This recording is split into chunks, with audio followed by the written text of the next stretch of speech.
Queria chamar a atenção de todos vocês para uma decisão muito importante que vai, então, de encontro aos anseios de milhares de estudantes que estão se preparando aí para o Enem. Olha, o Senado, ele aprovou um projeto que adia a realização do Enem. O Senado aprovou nesta terça-feira o projeto de lei que adia a realização do Exame Nacional do Ensino Médio, o Enem, em virtude da pandemia do novo coronavírus. O projeto não afirma um novo prazo para a realização das provas, ficando dependente da evolução da situação epidemiológica e sanitária em todo o país. O líder do PDT no Senado, o senador Everton, já havia protocolado uma representação no Tribunal de Contas da União, solicitando a suspensão das provas do Enem previstas para novembro. Segundo o senador, diante do quadro de pandemia que paralisou as aulas na maioria das escolas brasileiras, manter o cronograma atual fere o princípio constitucional da igualdade. O texto aprovado pelos senadores agora segue para a Câmara. Muito bem, como eu disse ainda há pouco, uma decisão super importante. Mas sobre esse assunto, a gente conversa agora ao vivo com o senador Everton, que tem participação direta aí nesta decisão. Ele vai estar com a gente agora, a partir de agora, ao vivo. Seja muito bem-vindo, muito boa tarde, senador. Decisão importante que agora, inclusive, deixa esses estudantes, dá oportunidade para eles. Uma coisa que eu vivo dizendo por aqui, é a igualdade, né? Com certeza. Boa tarde, Kate. Boa tarde a todos os telespectadores do Hora D, e em especial a juventude maranhense que amanhece com essa importante decisão que o Senado Federal tomou no dia de ontem. E eu tive a honra de presidir parte dela, metade dela foi presidida por mim, e proclamar o resultado. A ampla maioria, quase que a totalidade do Senado Federal, compreendeu os argumentos da senadora Daniela Ribeiro, que foi a autora do projeto de lei que adia a prova do Enem, assim como o relator, o senador Exalci. Eu apresentei há 2 semanas, junto ao TCU, uma representação contra o INEP, também no sentido de pedir a anulação dessa prova, primeiro por conta da data e aproveitar para se fazer esse reparo que ontem nós fizemos já com a emenda do senador Romário, que é a adaptação dessa prova para pessoas com deficiência, que ela não estava adaptada, como prova de Libras, Braico e todas as recomendações que são dadas. Pra você ter uma ideia, o ministro da Educação, ele, em uma reunião conosco, com os líderes do Senado, e eu participei dessa reunião, ele teve a audácia, a cara de pau de dizer que o Enem ele não foi feito para fazer justiça social. Nossa. O Enem era para pegar os melhores que tinham nas escolas para poder serem os melhores médicos, os melhores advogados. Então, assim, é um absurdo. A gente ter que conviver nos dias de hoje com uma crise terrível, que eu quero aproveitar para me solidarizar com todas as famílias maranhenses. Só no dia de ontem, em 24 horas, foram 30 óbitos, 30 mortes, 30 nomes, CPFs, famílias atingidas, amigos atingidos.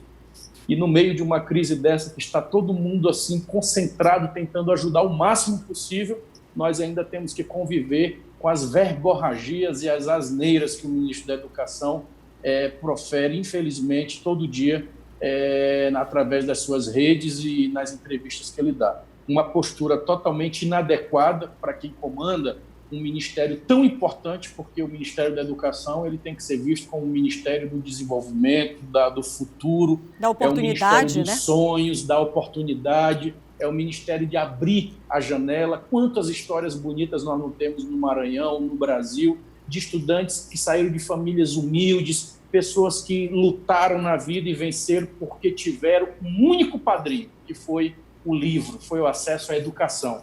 Esse é o que abriu a porta para que a pessoa pudesse vencer na vida.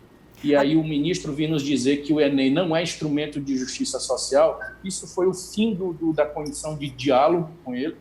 E nós entramos no TCU, ontem aprovamos esse projeto no Senado, agora vai para a Câmara dos Deputados e tão logo nós estaremos consolidando o adiamento dessa prova do Enem para que os estudantes tenham condições melhores e mais mínimo, né, de reparação para o dano, porque, claro, que a maioria dos estudantes do Maranhão e do Brasil não tem acesso a computador e muito menos condição de ter uma teleaula dentro de casa com 5, 7, 10 pessoas dentro de uma casa pequena, e só quem não conhece a realidade do Brasil é que fala uma besteira dessa de dizer que tem como se preparar atrás do computador.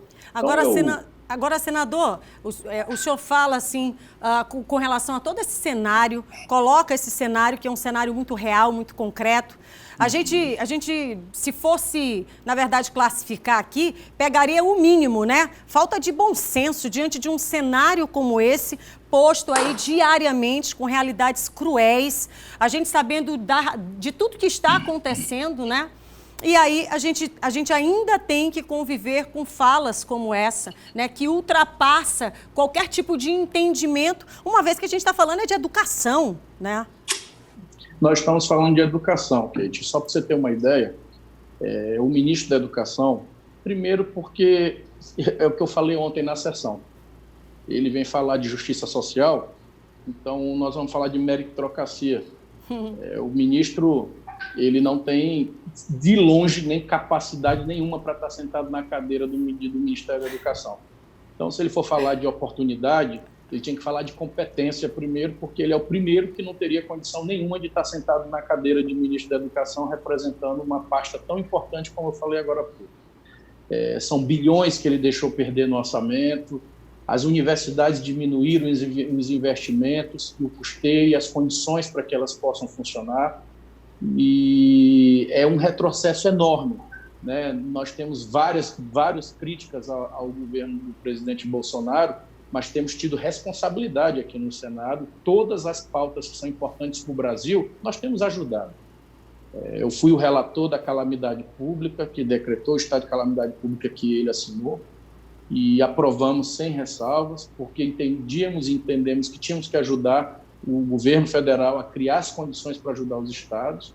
Ajudamos na aprovação do projeto que vai dar apoio a estados e municípios, que até agora não foi sancionado, e claramente se percebe que o presidente está querendo atrasar o máximo possível, porque ele espera o caos, ele quer que os prefeitos, os governadores atrasem a folha de pagamento e coloquem a culpa neles para que reabram o comércio e vá todo mundo para a rua, até porque a economia, uma parte insana da economia, porque não são todos justiça seja feita, acha que números é mais importante que vida, porque não tem razão, não tem explicação científica outra de me dizer que de qualquer jeito tem que sair fazendo do jeito que eles queriam, que era voltar à vida normal. Basta ver o que aconteceu e está acontecendo no mundo. Será possível que os comunistas, a Globo, o SBT, os cientistas, todos fizeram uma confabulação com toda a América do Sul, com toda a Europa, com toda a África, com todos os continentes, e a gente combinou de todo mundo querer perseguir o Bolsonaro, ele sozinho no mundo todo, ele que está certo. Então, todos os países desenvolvidos ou subdesenvolvidos estão adotando medida de isolamento social enquanto se encontra a cura. E aí, político está dizendo qual é o remédio que a população vai tomar? No mínimo, falta de compreensão realmente do que está acontecendo. Então, nós vamos aqui continuar lutando. É óbvio que aumentou de quase 12 milhões de desempregados, já estamos indo aí para quase 15, aumentou já um número considerável de desempregados. E tudo indica que vai continuar, né, senador? Nós ainda não chegamos na curva, no ponto alto dessa crise, da curva, infelizmente. Né? Então, basta ver no Maranhão, nas últimas 24 horas, 30 pessoas morreram. Exatamente. Se isso não é fato, isso não é assunto concreto para as pessoas levarem a sério o que está acontecendo, então eu realmente não sei o que fazer. Eu conversava agora há pouco com representantes do Ministério Público, estou conversando com representantes dos municípios, e todos muito preocupados. Por exemplo, a minha terra natal, Imperatriz, que a gente tem feito aí o máximo para poder ajudar também, lá já está superlotado os leitos. Né? Vamos colocar aonde o restante dos pacientes que vão chegando, porque não é só Imperatriz, toda a região depende de lá. E assim precisa de São Luís precisa de lei, precisa de tempo, né, senador? Precisa de tempo hábil para poder você disponibilizar, fazer a criação, a abertura de novos leitos. No interior do Maranhão, nós temos uma ocupação de leitos de UTI que está ultrapassando 75%, e é uma realidade muito, mas muito preocupante, porque dos 217 municípios, nós temos apenas 16 sem registro da doença hoje, o que não significa dizer que amanhã esse número já não chegue na sua totalidade. Mas nós temos um problema grave, porque não é no Brasil apenas, foi no mundo, porque faltou insumo para isso. Nós não temos testagem, a testagem ainda é muito pouca. Se você quiser, tem lugar que tem dinheiro e não tem o equipamento, porque não tem de onde pegar, porque todo mundo comprou ao mesmo tempo. Então, quem garante que essas 16 cidades já não têm contaminados? Porque hoje nós temos, infelizmente, pessoas que estão subnotificadas, e isso é enorme o número. Nós sabemos como está acontecendo no Brasil todo.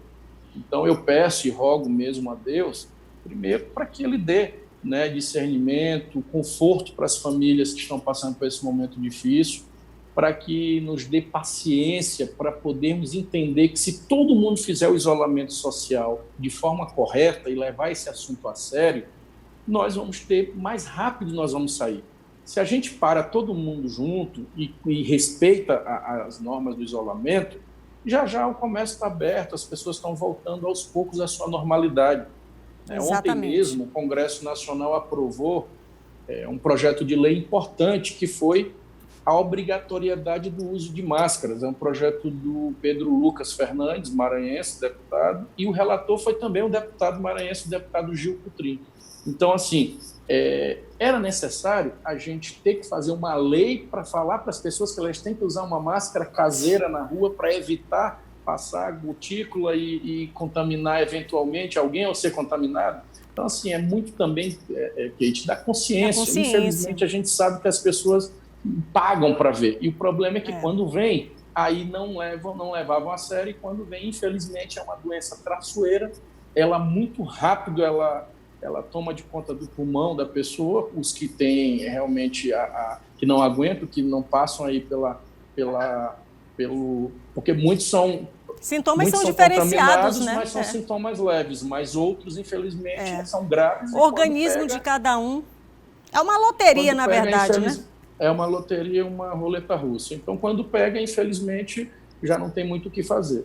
Eu queria te pedir também a oportunidade de, além de dar essa notícia muito importante do Enem, que nós temos certeza que ele vai ser adiado, né? Só me pergunte para o senador Everton, ele vai ser adiado para dezembro, para janeiro, para fevereiro, nós não sabemos. O importante é que ele não vai ser mais na data que o governo queria realizar, né? Isso já é um ganho por si só, né? Isso já é um ganho. Um ganho por si só, porque 2 meses ou 3, isso já dá um tempo muito bom de ajudar a recuperar. Exatamente. E aí hoje eu estou muito também focado, além das agendas que nós temos no Senado, a partir de 4 horas da tarde nós vamos ter hoje 5 projetos para votar importantes, mas tem um na Câmara dos Deputados, que é de minha autoria, já está aprovado no Senado, só estava dependendo de aprovar na Câmara. Então, eu estou aqui com um pensamento positivo, porque isso, Kate, foi uma das bandeiras fortes da minha eleição, e o povo do Maranhão confiou em mim essa luta, que é acabar com o abuso que as empresas de serviços importantes, essenciais, cometem com os nossos consumidores, com as nossas famílias. Ou seja, no meu projeto, a gente acaba com a gente proíbe com o corte de energia elétrica e de água nos finais de semana, nos dias que antecedem o final de semana e os dias que antecedem os feriados. Ou seja, terça-feira é feriado, a equipe do corte da luz, lá da SEMAI, ela não vai poder cortar na segunda-feira a luz do cidadão que estiver lá em débito. Por quê? Porque se cortar na segunda, ele tem um feriado e acaba que não consegue resolver nada, porque está tudo parado, e aí o pouquinho de comida que ele tem na geladeira, o idoso que ele tem dentro de casa, a criança que ele tem dentro de casa, ele fica sem as condições mínimas, dignas, de dar esse tratamento e esse atendimento à sua família. Então, vai proibir. Dia de sexta-feira também vai ficar proibido corte de energia, corte de água, para que o cidadão tenha tempo de poder, caso haja o corte, ele tenha tempo de fazer o seu bico, conseguir o dinheiro, pagar e ser reposto o serviço. É humano isso, né? A grande vitória. E a segunda vitória importante nesse projeto, Kate, é acabar com as taxas de religação.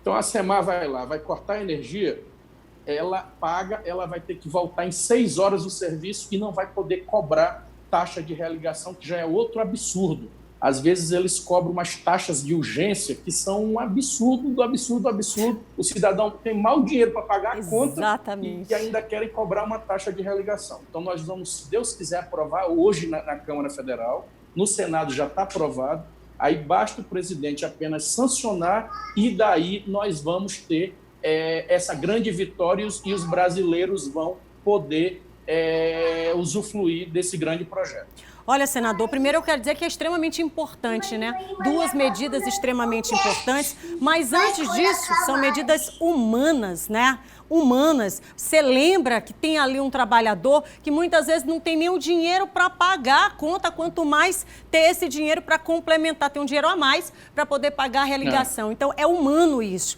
Queria lhe agradecer por essas 2 proposições que chegam em um excelente momento para essa turma que trabalha, que está nesse serviço essencial. Queria também informar que a gente está fazendo a transmissão aqui ao vivo, mas também está lá pela rádio ao vivo, Difusora FM. Senador, queria agradecer sua participação, já pedindo o seu retorno aqui para tratar com a gente sobre essas 2 demandas. Hoje vai ser tratado, se for votar, vai estar na pauta da Câmara Federal.